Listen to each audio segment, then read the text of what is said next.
नमस्कार दोस्तों, मेरा नाम है अंशुमन नाइक और आप सभी का बहुत बहुत स्वागत है इंडियन डिफेंस न्यूज की डिफेंस टॉक सीरीज में, जहां पर हम रोज नए नए डिफेंस अपडेट्स के बारे में बात करते हैं। तो चलिए देर न करते हुए आज की वीडियो शुरू करते हैं।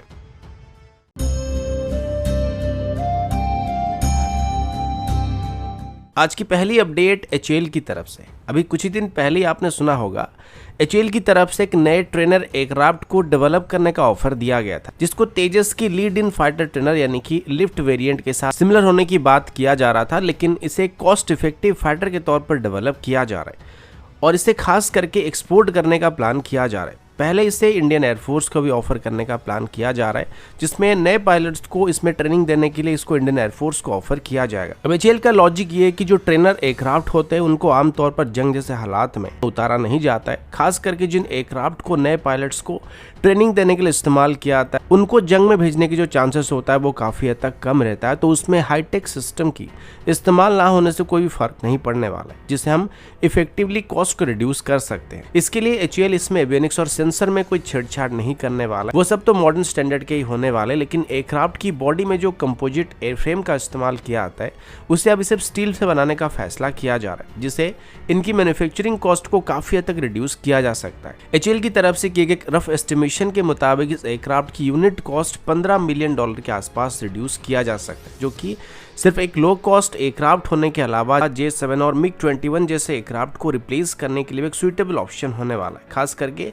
गरीब देशों के लिए जिनके पास बजट को लेकर थोड़ा बहुत दिक्कत होता है, उनके लिए एक अवेलेबल ऑप्शन हो सकता है। अब एवियोनिक्स में ये तेजस MK1 के स्टैंडर्ड की होने वाली है, उसमें कोई कॉम्प्रोमाइज नहीं किया जाएगा, तो इसे एक लो कॉस्ट ट्रेनर और फाइटर के अलावा एक मल्टी रोल एयरक्राफ्ट के तौर पर भी इस्तेमाल किया जा सकता है, या फिर जिन देशों की कोई खास एनिमी कंट्री नहीं होते और उनको कोई हाई प्रोफाइल जंग लड़ने की जरूरत नहीं पड़ती है और बस नॉर्मल पेट्रोल मिशन हो जाए, नॉन एयर डिफेंस एनवायरनमेंट में उनको ऑपरेट करना होता है, तो उनके लिए एक बहुत ही अच्छा ऑप्शन हो सकता है। और इंडियन एयरफोर्स के लिए भी एक लो कॉस्ट ऑप्शन और इफेक्टिव ऑप्शन हो सकता है, जहां पर हम कम कीमत में ट्रेनर एयरक्राफ्ट को एक्वायर कर सकते, जिसको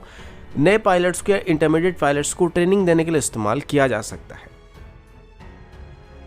अगला अपडेट डिफेंस बजट को लेके। आप सभी जानते हैं कि हर फाइनेंशियल ईयर में हमारी गवर्नमेंट की तरफ से ऑफिशियली जब बजट सेशन को रखा जाता है उसमें डिफेंस बजट को लेके हम सब काफ़ी हद तक इंटरेस्टेड रहते हैं, क्योंकि बजट जितना ज़्यादा होगा ये हमारी डिफेंस फोर्सेस के लिए उतना ही बेहतर होने वाला है, क्योंकि हमारे पास वेपन्स और इक्विपमेंट खरीदने के लिए ज़्यादा पैसे होने वाले, तो हम अच्छे तरीके से इससे आर्मी की मॉडर्नाइजेशन में इस्तेमाल कर सकते हैं। अब 1947 से लेके आज तक हमारे डिफेंस बजट को हर साल थोड़ा थोड़ा इंक्रीज किया जाता है, लेकिन हर बार हमें कहीं ना कहीं बजट को लेके इतनी संतुष्टि नहीं होती है, क्योंकि हमारी राइवल चाइना की बात करें, यानी कि मेन राइवल चाइना की बात करें, तो उनकी डिफेंस बजट हमारे मुकाबले अभी 3 गुना से ज्यादा होता है। तो इस वजह से वो अपने डिफेंस को हमसे काफी तेजी के साथ मॉडर्नाइज कर सकते हैं और कर भी रहा है। इस पर बात करते हुए अभी हमारे डिफेंस मिनिस्टर राजनाथ सिंह जी की तरफ से एक हिंट दिया गया कि इस बार की डिफेंस बजट में हमको पहले के मुकाबले काफ़ी ज़्यादा इंक्रीज नोटिस किया जा सकता है और इस बार की डिफेंस बजट प्रीवियस बजट के मुकाबले लगभग 14% तक इंक्रीज किया जा सकता है।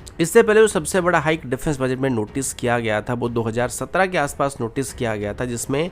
13.99% तक हमारे डिफेंस बजट को इंक्रीज किया गया था। इसके बाद 2018 में 2.63 और 2019 में 7.86% तक इनको इंक्रीज किया गया था। इसके बाद 2020 में बस 1.98% तक ही डिफेंस बजट को हाइक किया गया था, यानी कि पिछले 4 सालों में हमारे डिफेंस बजट में कोई ज़्यादा मेजर हाइक नहीं किया गया, जो कि शायद इस साल हमको देखने को मिलने वाला है। इस बार इसको 14% तक या उससे भी ज़्यादा बढ़ाने का फैसला किया जा रहा है और एक एस्टिमेशन के मुताबिक इस साल की हमारी डिफेंस बजट 5.25 लाख करोड़ से 6 लाख करोड़ से या उससे भी ज़्यादा होने वाला है।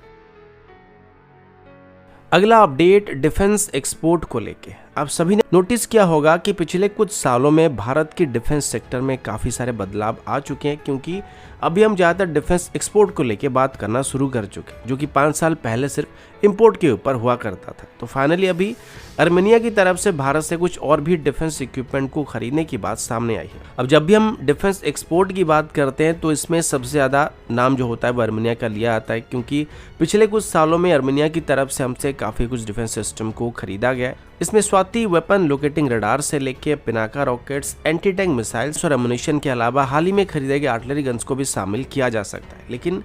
अभी ये बात सामने आया कि इन सब डिफेंस इक्विपमेंट को खरीदने के बाद अभी आर्मेनिया की तरफ से भारत से एयर डिफेंस सिस्टम को भी खरीदने का प्लान किया जा रहा है। पहले से ही बात बताया जा रहा था कि आर्मेनिया की तरफ से भी भारत से एक लो टू मीडियम रेंज के एयर डिफेंस सिस्टम को खरीदने का प्लान किया जा रहा है और अभी अलग अलग इंडियन एयर डिफेंस सिस्टम को एवेल्युएट किया जा रहा है, जिसमें आकाश सरफेस टू मिसाइल सिस्टम की अलग अलग वेरिएंट शामिल थे और इसको लेकर अभी बहुत ही जल्द कोई डिफेंस डील को होने की उम्मीद किया जा रहा है। पिछली बार आपने देखा होगा आर्मेनिया और अजरबैजान के बीच जो लड़ाई हुआ था उसमें आर्मेनिया की हार हुई थी, जिसके बाद आर्मेनिया अभी अपनी डिफेंस को और भी ज़्यादा मजबूत करने में लगा हुआ है और अभी वो भारत से लॉटरिंग म्यूनिशंस को भी खरीदने की कोशिश करने वाले हैं।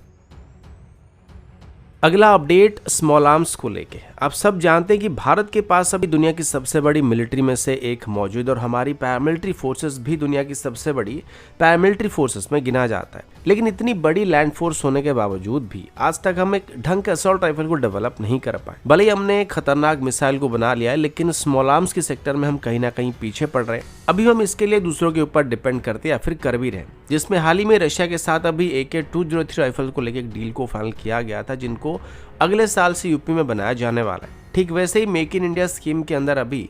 और भी कई सारे प्राइवेट सेक्टर कंपनियां जो कि ओरिजिनल इक्विपमेंट मैन्युफैक्चर के साथ मिलकर भारत में खुद को एस्टेब्लिश करना चाहते और इसमें अपनी स्मॉल आर्म्स को मैन्युफैक्चर करना चाहते हैं। रिसेंटली कारगिल की तरफ से बात बताया गया था कि वो अभी अपनी एक इंडियन पार्टनर के साथ टाई अप कर अपनी कार्बाइन्स को और स्नाइपर राइफल्स को भारत में बनाना शुरू करने वाले हैं। इसके बाद अभी एक और ब्राजीलियन डिफेंस कंपनी तारूस अरमास की तरफ से भारत में अपनी स्मॉल आर्म्स को मैन्युफैक्चर करने का प्लान किया जा रहा है और वो अभी अपनी इंडियन डिफेंस पार्टनर के तौर पर जिंदल डिफेंस के साथ कोलैबोरेट करने वाला और बताया जा रहा है कि अभी वो अपनी सबसे बेहतरीन पिस्टल्स, सबमशीन गन्स, कार्बाइन्स और राइफल्स को भारत में बनाना शुरू करने वाले हैं, जिसमें अपनी इंडियन पार्टनर के साथ वो इनकी टेक्नोलॉजी को भी शेयर करने वाले हैं और इनकी मैन्युफैक्चरिंग को अभी जिंदल डिफेंस की हरियाणा बेस्ड फैसिलिटी में शुरू करने का प्लान किया जा रहा है। तो दोस्तों अभी के लिए इतना ही, मिलता हूँ आपसे अगले वीडियो में, तब तक के लिए जय हिंद, वंदे मातरम।